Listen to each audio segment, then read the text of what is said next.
The afternoon sun poured gently through the church hall windows, painting long golden stripes across the polished wooden floor. People were moving about, chatting, laughing, arranging tables with homemade cakes and cups of tea. It was a small-town charity event, one of those community gatherings where everyone seemed to know each other by name. In the middle of it all stood an upright piano, its surface scratched and its keys slightly yellowed with age. Beside it, smiling proudly, was Grandma Elsie. She had been playing that old piano for over 60 years. To her, it wasn't just furniture, it was memory. Her late husband had bought it for her when they were young, when money was tight and dreams were still bigger than their small home. The piano had survived children, storms, and time. Now it was part of her story, as precious as a heartbeat. That day, though, the event had a special guest, a name that made people whisper with excitement. Leonard Vail, the Maestro himself, had agreed to visit. He was a world-famous pianist, known for his perfect technique and the way his fingers could make a grand piano sing like an orchestra. People said he was a genius, the kind who made even silence sound musical. When word spread that Leonard was coming, the whole town buzzed for weeks. When his black car pulled up outside, people gathered near the entrance to catch a glimpse. He stepped out, tall and graceful, dressed in a crisp gray suit that probably cost more than the piano itself. His hair was slicked back neatly, and he carried himself with the kind of quiet confidence only years of fame could bring. Cameras clicked, and people clapped softly as he entered the hall, his smile polite but distant. He greeted a few people, shaking hands, thanking them for the invitation. His host, Mr. Daniels, introduced him to the crowd with a small speech. "Friends, it's not every day we welcome a man who's played in concert halls from Paris to Tokyo," he said proudly. "Today he's here with us, right in our humble town, supporting this cause." The audience cheered and Leonard nodded modestly, though his eyes wandered across the room. They landed on the piano, old, chipped, and slightly out of tune. A faint smile curved his lips, the kind that was polite but not warm. He didn't say anything, but anyone who looked closely could see it in his eyes. Amusement mixed with disbelief. That instrument looked more like a relic than something fit for a concert pianist. Mr. Daniels, noticing the direction of Leonard's gaze, chuckled nervously. "Ah, yes, our little treasure," he said, patting the piano. "It may not look like much, but it served us well." Leonard gave a small laugh. "I can see that," he said lightly. "I'm not sure she could survive one of my performances." A few people chuckled, unsure if it was a joke or an insult. Grandma Elsie, standing nearby with a tray of cookies, heard him but said nothing. Her smile didn't fade. She simply walked over, set the tray down, and placed a gentle hand on the piano as if to calm it after hearing something rude. "This old girl's tougher than she looks," she said kindly. "She's been singing longer than any of us." Leonard turned toward her, surprised by the confidence in her tone. "I admire your faith in her," he replied, half amused, half curious. "Though I imagine she must sound a little tired by now?" Elsie gave a soft chuckle. "Maybe to some ears," she said, "but not to mine." Her voice carried warmth that silenced the small crowd nearby.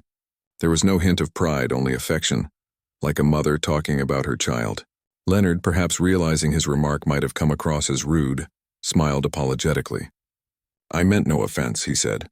"It's just, well, I'm used to a different kind of instrument." "Oh, I understand," Elsie replied, her eyes twinkling. "Those grand pianos you play are like diamonds. This one's more like a stone from the garden, rough, simple, but still part of something beautiful." The way she said it made people smile. Leonard's host quickly changed the subject, suggesting that the maestro might give them a small performance later. The crowd clapped eagerly and Leonard nodded with grace, saying, "Of course I'd be honored." For the next half hour, the event went on with laughter and chatter. Children ran about with cupcakes. The smell of fresh coffee filled the air and people dropped coins into the donation box. But Leonard kept glancing at that piano. He seemed fascinated and slightly puzzled that anyone could still love something so old. He finally walked over to it, curiosity getting the better of him. He lifted the fallboard, revealing the faded brand name barely visible under layers of polish. He pressed one key gently. It let out a note that trembled slightly before fading into a soft buzz. Another key stuck halfway down. He smiled, shaking his head. "You're a stubborn little thing, aren't you?" he muttered. Elsie, sitting nearby, heard him and chuckled. "She only plays properly when she likes the person," she said. Leonard laughed softly. Then I might be in trouble. You never know, Elsie said, still smiling. She's full of surprises. Soon after, the host announced that Leonard would give a short performance before the raffle draw. The audience gathered near the piano, clapping excitedly. Leonard, ever the professional, took his seat with practiced elegance. He adjusted his cuffs, flexed his fingers, and began to play a short classical piece, something graceful and technically perfect. The music filled the room, but it felt distant.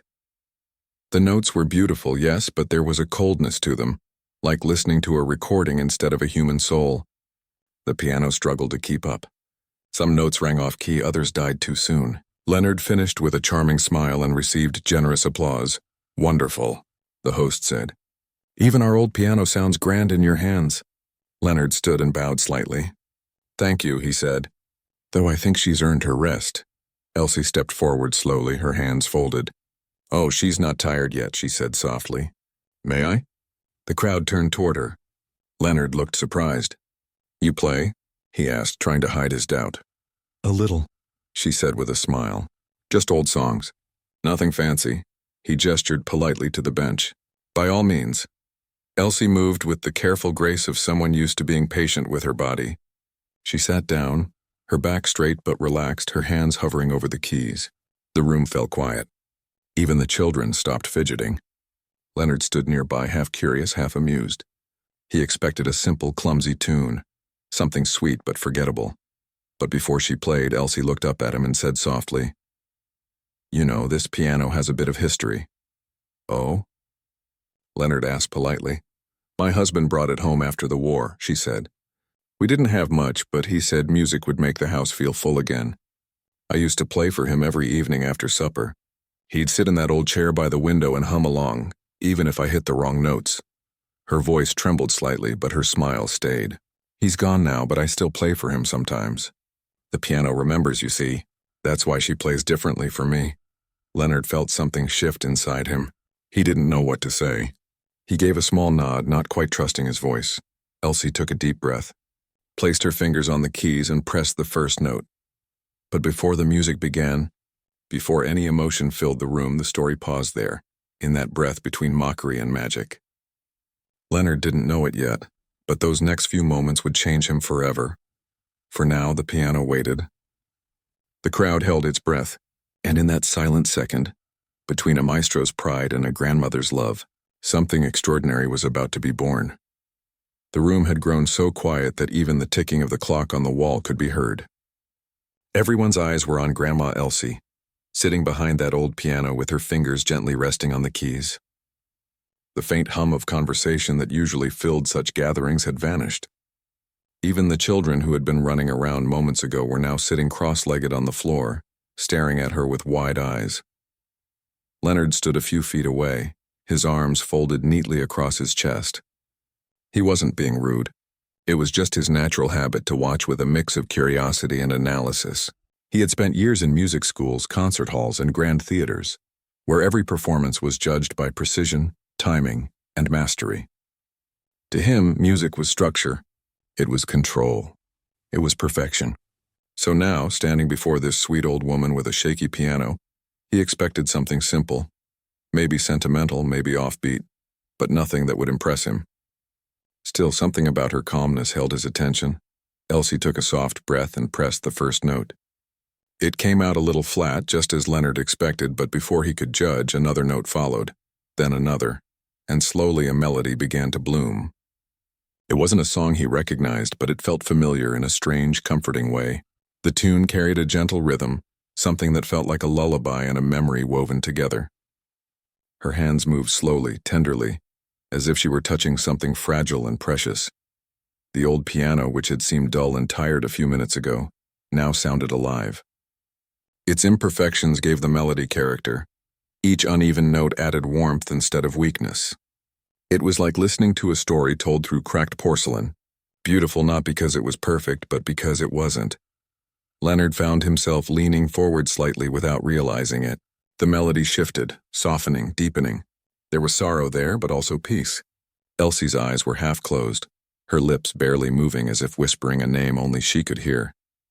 It was music that didn't ask for applause, it simply was. For a moment, the Maestro forgot who he was.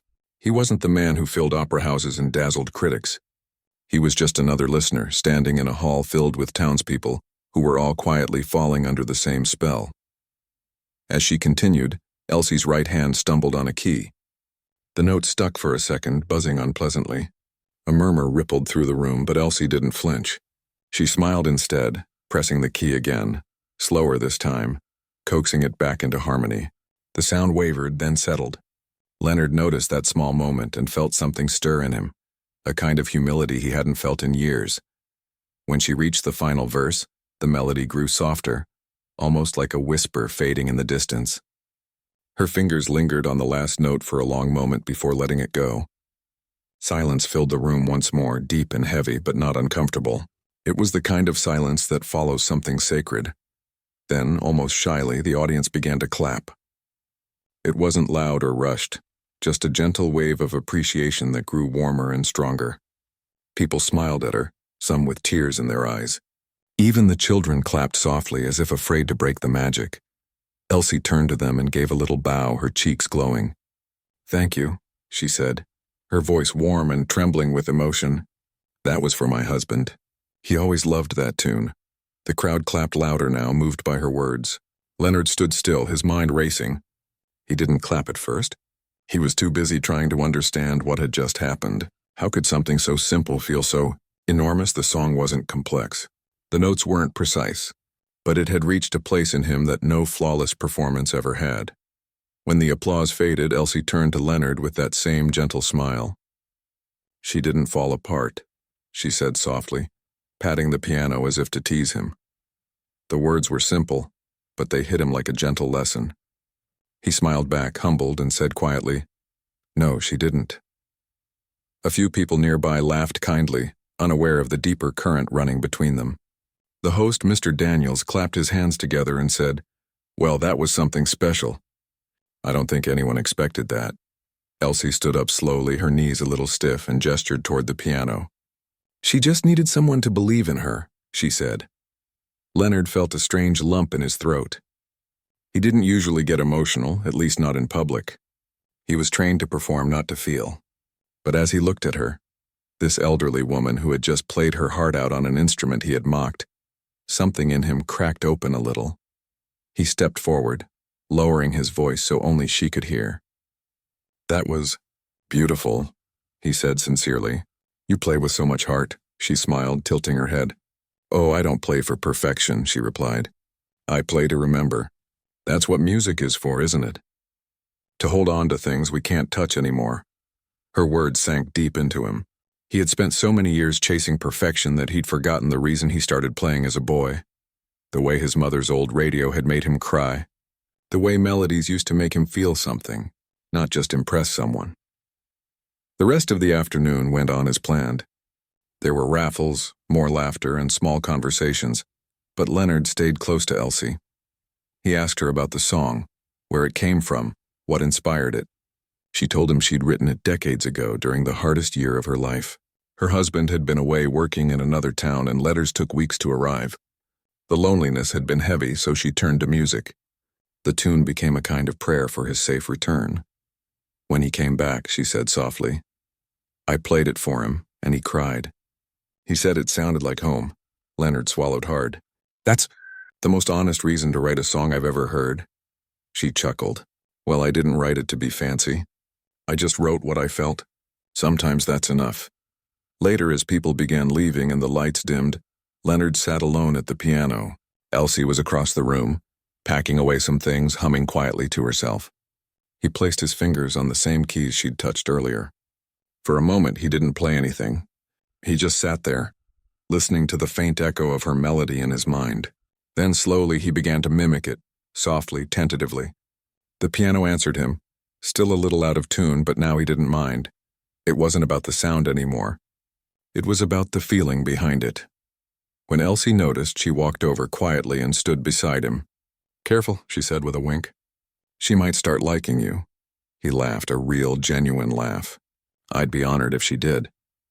They shared a small, understanding look. Two people from completely different worlds connected by one simple truth. Music wasn't just about skill. It was about heart.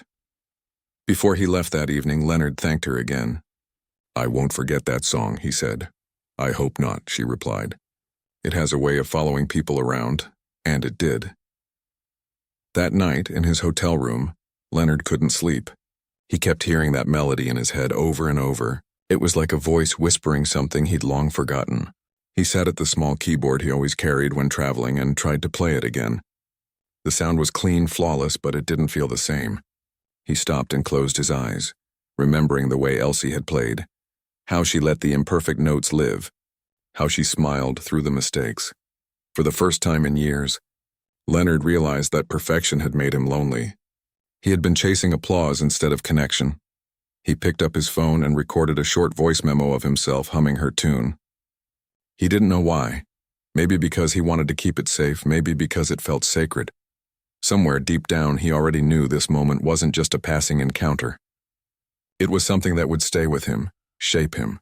It was the kind of moment that leaves a quiet mark on a person's soul.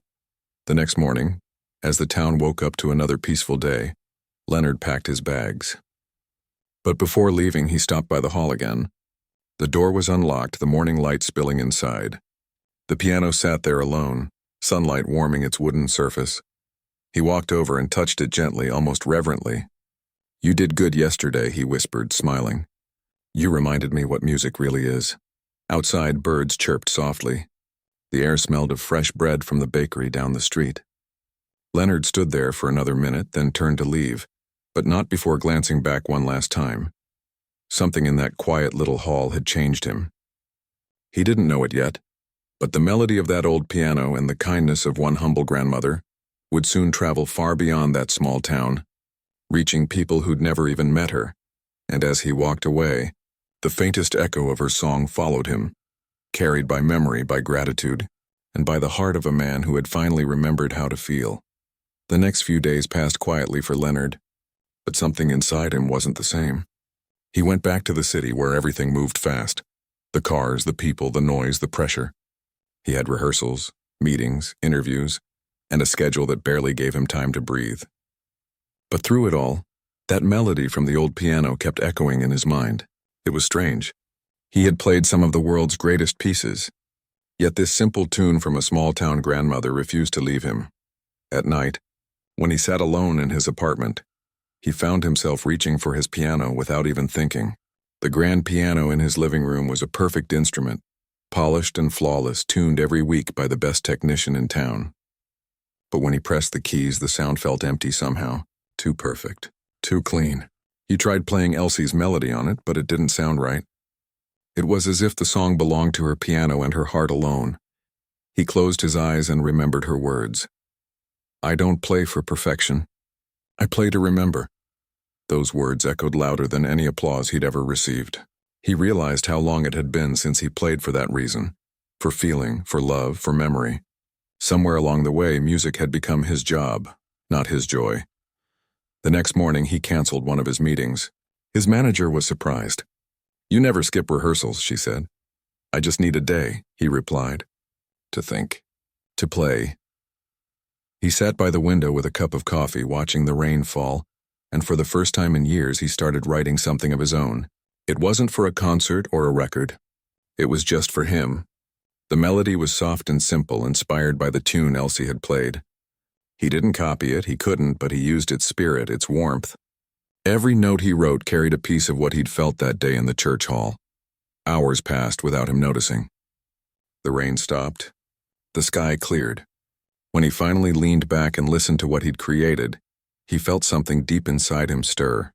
Peace. It wasn't the pride he usually felt after perfecting a piece. It was gentler, humbler. For once, he wasn't trying to impress anyone. He just wanted to feel connected again. Later that evening, Leonard was invited to a dinner hosted by a group of fellow musicians. It was a formal affair, full of laughter, polished shoes, and expensive suits. The kind of event where people talked more about awards than emotions. When someone asked him about his upcoming concert in Vienna, he smiled politely and said, "It's coming along." But his mind was elsewhere. During dinner, one of the guests, a young composer, began talking about how music had become too emotional and not technical enough. People cry too easily at songs these days, he said with a laugh. Real art is precision, not sentiment. The table went silent. The young composer looked surprised. Wrong about what? Leonard met his eyes. Real art isn't about showing off how perfect you are. It's about honesty. If your music doesn't make someone feel something, anything, then what's the point? The young man laughed awkwardly, thinking Leonard was joking. But the maestro wasn't smiling. The conversation shifted, but Leonard didn't join in again. He just sat quietly, hearing Elsie's tune in his mind. That night, when he got home, he went to his piano again and played the piece he'd written earlier. But this time, he played it with his eyes closed, letting go of all the control he usually clung to. The notes came out uneven, some a little late, some a little soft, but they were alive. He imagined Elsie sitting beside him, nodding approvingly. A week later, he had to travel for a concert in Paris. It was a major event, one that had sold out months in advance. The audience would be full of critics, sponsors, and admirers. Normally, Leonard would prepare for such a night with absolute focus, practicing every bar until it was flawless. But this time, he packed something different, a small handwritten copy of the song he'd composed after meeting Elsie. On the night of the concert, the Grand Theater glowed with golden light. The crowd was buzzing, cameras flashing, programs fluttering. Leonard stepped onto the stage, calm but thoughtful. He performed the first part of the concert just as expected. Grand, powerful, precise. The audience loved it. The applause filled the hall. But when it came time for his encore, he paused. Normally, he would play a famous classical piece to end the night with thunderous applause. Instead, he turned to the microphone and said quietly, "Before I go, I'd like to share something personal. A new piece inspired by someone very special I met recently." The audience grew still. He sat down again and began to play. The melody was simple, heartfelt. It began gently, like a whisper, then grew into something rich and warm. Every note seemed to tell a story of memory and kindness, of a woman who believed that music wasn't about perfection but about love. The crowd didn't know her name, but they could feel her in the song. Some closed their eyes, some wiped away tears. By the time Leonard reached the final note, the room was silent. Then came a soft, growing wave of applause. Not the loud, showy kind he was used to, but the kind that came from hearts deeply moved. After the performance, people lined up backstage to speak to him. One elderly man said, "That last piece, it reminded me of my late wife. Thank you." A young student said, "I don't know who inspired that, but it made me want to play again." Leonard smiled at each of them, but deep inside, he wished Elsie could have been there to hear it. The next morning, his manager showed him the newspaper. The review of his concert had a headline that read, "The Maestro finds his heart." The writer mentioned how Leonard's final piece was unlike anything he'd ever played before, raw, gentle, and profoundly human. He folded the paper quietly and set it aside. He didn't care about the reviews. What mattered was that for the first time in a long while, he had played something real. A few days later, Leonard decided to take a small detour before returning home. He found himself driving back to that same little town, through winding country roads lined with trees turning golden in the late afternoon light. He didn't tell anyone he was coming. When he arrived, he parked near the church hall where it had all started. The building was quiet except for the sound of distant birds. He stepped inside and saw the piano sitting there, covered with a white cloth. Dust gathered around it, but it still looked proud in its own way. A voice behind him said, "She's been waiting for you." He turned and saw Elsie standing near the doorway, smiling gently. She looked surprised but not shocked, as if she had expected him sooner or later. Leonard laughed softly. "I suppose she missed me." "She told me," Elsie said with a wink. "She likes you now." They both laughed, and the sound filled the room warmly. Leonard uncovered the piano, brushed his hand along the keys, and said, "I played your song in Paris." Her eyes widened slightly. "You did?" He nodded. "I changed it a bit, but the spirit of it was there. People loved it. They didn't even know why, it just touched them." "That was you, Elsie." She smiled, her eyes glistening.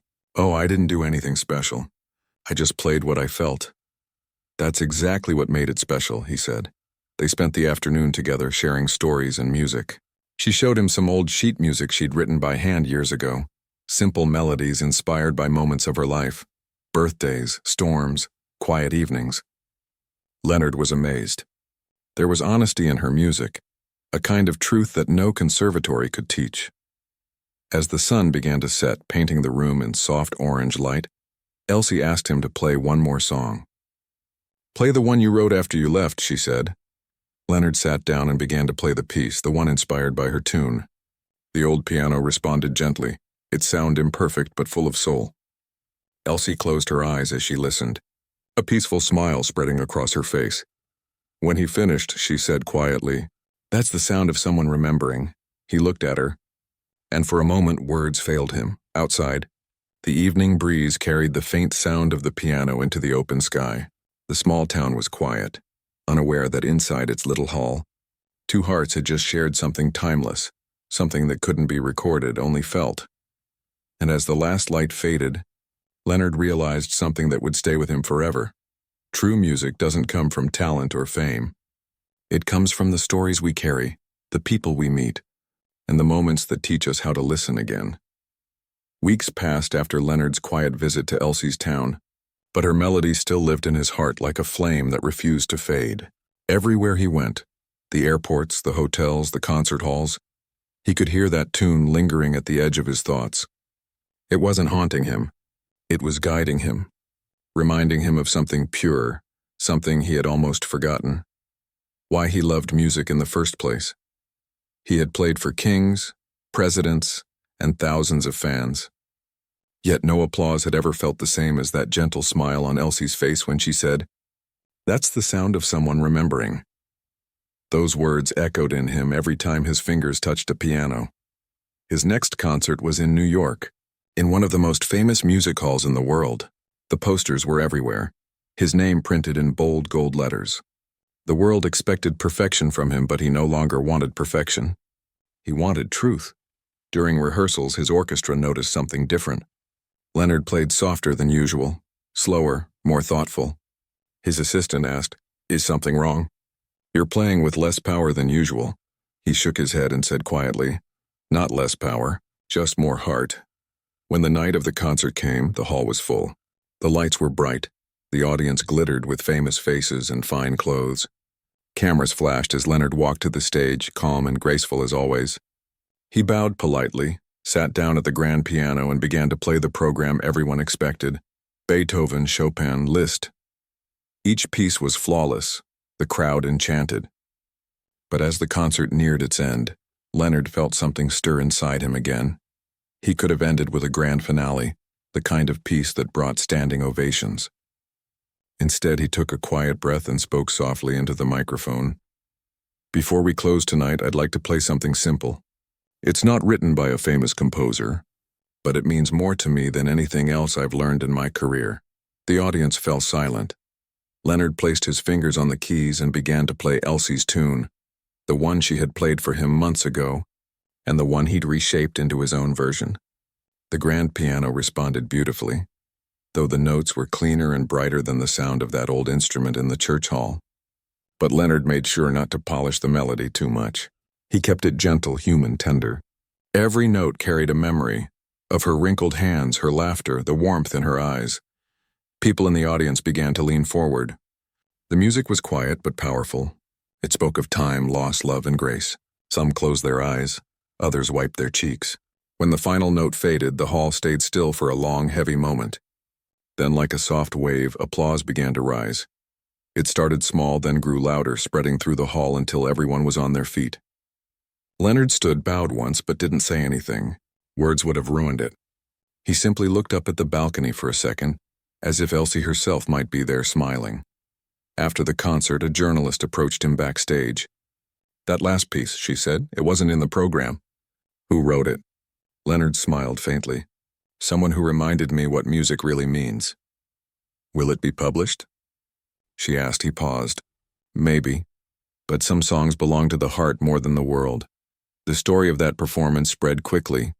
People began asking about the mysterious final song, the one that made the Maestro cry while playing. A week later, one of the major music magazines wrote an article titled, "The Tune That Touched the Maestro." They described how Leonard had changed his entire approach to music. Less about glory, more about meaning. He started getting letters and messages from people all over the world. One woman wrote, I listened to a recording of your concert. That last song helped me sleep after months of grief. Another said, I don't know who inspired that piece, but it made me feel hope again. Leonard kept every letter. Each one reminded him of Elsie, and how one small act of kindness, a song played on an old piano, had rippled into countless lives. Months later, he decided to visit her again. He arrived without warning, just like before, carrying a small box wrapped neatly in brown paper. The town looked the same. Quiet streets, children playing, people waving at one another. When he reached the church hall, the door was open, and he heard the faint sound of a piano. He smiled to himself and followed the sound. There she was, sitting at her beloved piano, playing softly, her gray hair catching the afternoon light.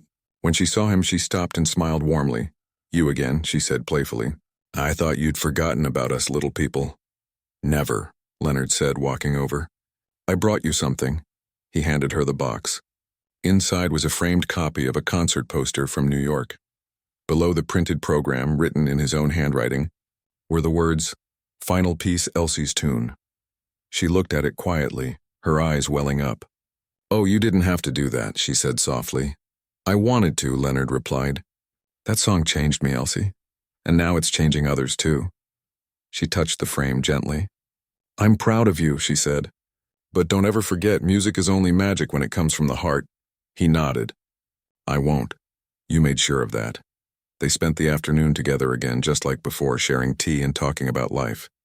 She told him stories from her younger years. How she used to play in small gatherings, how her husband would whistle along with her songs. Leonard listened like a child, fascinated by her wisdom. Every word she spoke carried calmness, as if time moved slower around her. Before he left, Elsie said, Play one more song for me. He smiled. Your song? No, she said softly. Yours, the one you wrote after you heard mine. He sat down at the piano, took a deep breath, and began to play. The room filled with music that blended both their souls, the simplicity of hers and the depth of his. When he finished, she said, That's how music should feel. Like two people talking without words. As the sun began to set, he stood by the doorway. I'll be back soon, he promised. She nodded with a smile. I'll hold you to that. He drove away, the evening sky painted pink and gold. He didn't know it then, but that would be the last time he'd see her. A few months later, Leonard received a letter. It was from one of the townspeople. The words were kind but heavy. Elsie had passed away peacefully in her sleep. She was buried next to her husband, the same man she had played for all those years ago. Leonard sat quietly for a long time, the letter trembling slightly in his hands.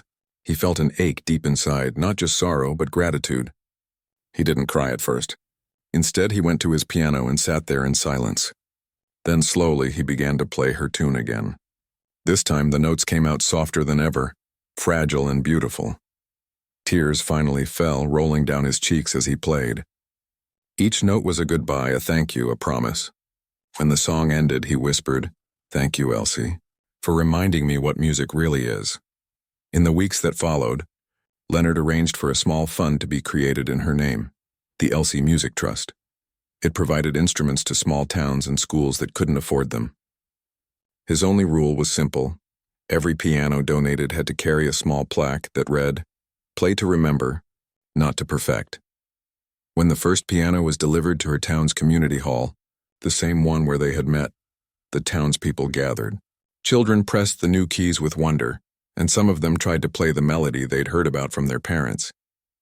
Though she was gone, her spirit lingered there in every note, every laugh, every song that rose from that hall. As for Leonard, he carried her tune with him everywhere he went. He played it at every concert, sometimes as an encore, sometimes quietly during rehearsals when no one was around. It had become part of his identity, part of his story, and every time he played it, he imagined her sitting nearby, nodding gently, smiling at how far that little tune had traveled. He realized then that true greatness wasn't about the biggest stages or the loudest applause. It was about touching one heart at a time, starting with your own. Years later, when Leonard himself grew older, people would still talk about the mysterious song that changed the Maestro's life. Some called it the Tune of Tears, others the Song of Memory. But for Leonard, it was always Elsie's tune. And even though the world never truly knew the story behind it, he knew that somewhere beyond time, a gentle old woman with kind eyes was still playing along. Years passed, and the seasons changed quietly, just like the rhythm of a gentle song that never really ends. Leonard's life had slowed down. His hair had turned silver, and his fingers were not as strong as they once were, but his heart was still full of music. He had stopped touring as much, choosing instead to spend his time teaching young musicians and mentoring students who dreamed of one day playing on the same stage as he once did. In his home, there was a special room that everyone called the music room. It was filled with memories, old photographs, stacks of handwritten sheet music, concert posters, and in the corner, a small wooden box that held the letters from people who had written to him after hearing Elsie's tune. He opened that box often, sometimes just to touch the papers and remind himself that music still connected people in ways words never could. Every morning, Leonard would sit by the window with a cup of tea, looking at the garden outside. The world seemed quieter now.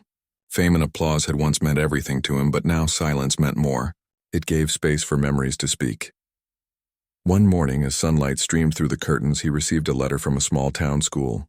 It was from a teacher named Clara who ran a music program funded by the Elsie Music Trust.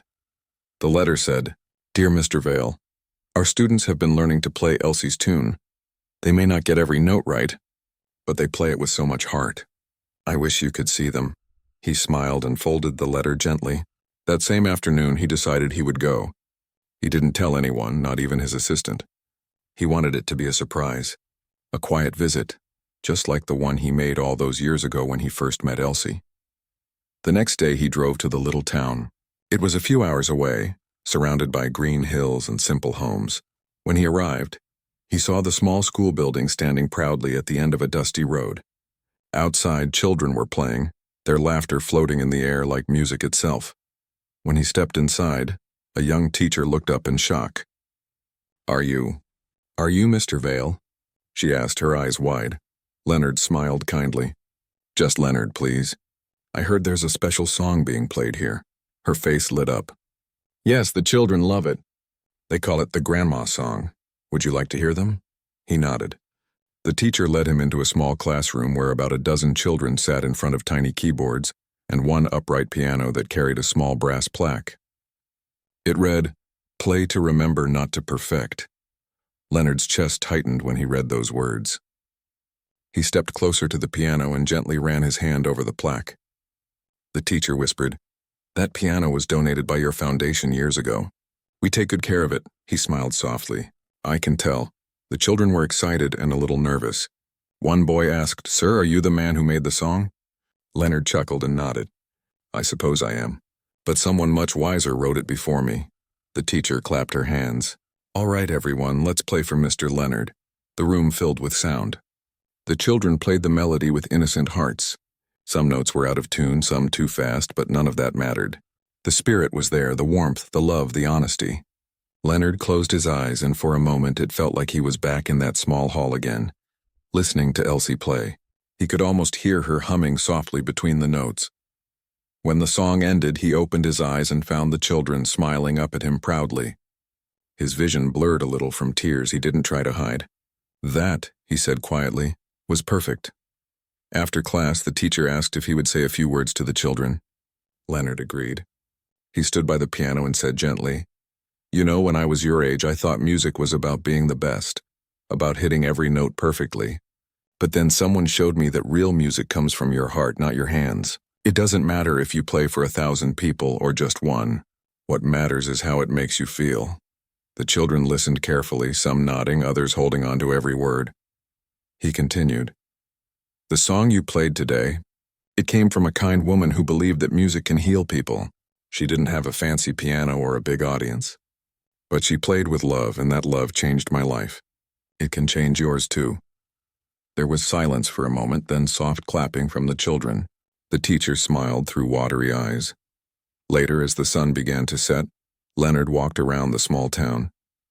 He passed a quiet park, a bakery that smelled of fresh bread, and a mural painted on a brick wall showing children playing instruments. At the corner of the mural, someone had painted a quote, "Music is the memory of the soul." He stopped and looked at it for a long while. It felt like the universe was whispering through small things, through paint, through laughter, through the faint sound of a piano coming from somewhere nearby.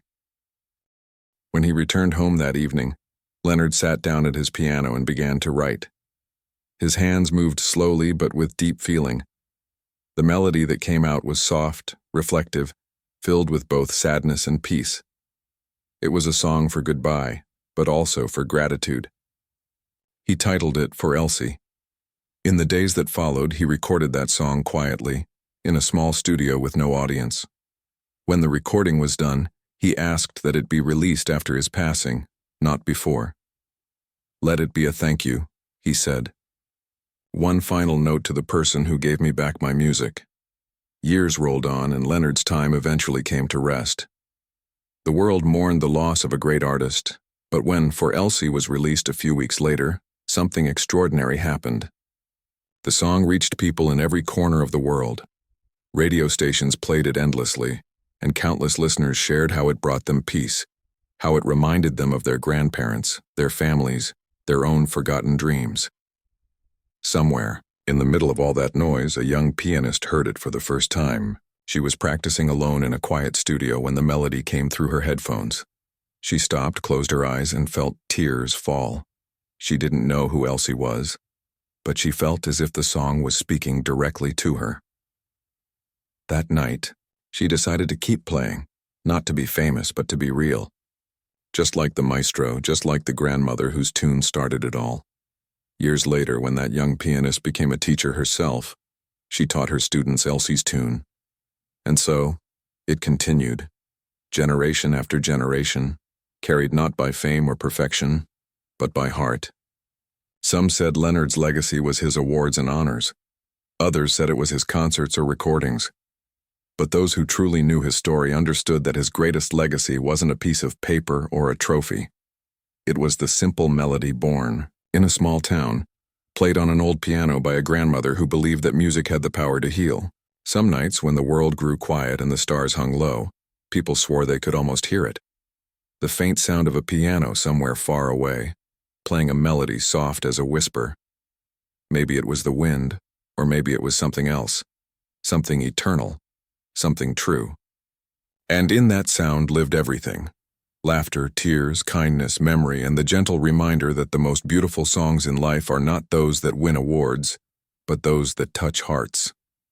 Even long after both Leonard and Elsie were gone, their story kept living on, in music rooms, in the hands of little children pressing piano keys for the first time, in the smiles of people who heard that melody and suddenly felt something they couldn't explain. One day, during a concert dedicated to Leonard's memory, the same young pianist who had once been inspired by For Elsie walked to the stage. The audience waited quietly as she sat down at the piano. Before she began, she said softly, "This song was written by a man who found his soul in an old melody. He taught us that music is not about showing off, it's about showing love." Then she played. The notes filled the hall, gentle, loving, alive. And in that moment it felt as if time folded back on itself. The spirit of the old Maestro, the kindness of a grandmother, and the innocence of a child's heart all came together in one timeless sound. When the final note faded, the hall stood in silence. Nobody wanted to break the magic. Then slowly, the applause began. Soft, then louder, until it filled every corner of the room. But somewhere beyond that applause, beyond the clapping hands and tearful faces, there was something even quieter and more powerful. The unspoken feeling that maybe, just maybe, music never really ends. It only changes hands. And so, the melody lived on, not in concert halls or grand recordings, but in the hearts of those who believed that kindness and art could still make the world a little softer. Because in the end, Elsie's tune was never about a piano or a song. It was about a simple truth. The smallest act of love can echo through eternity.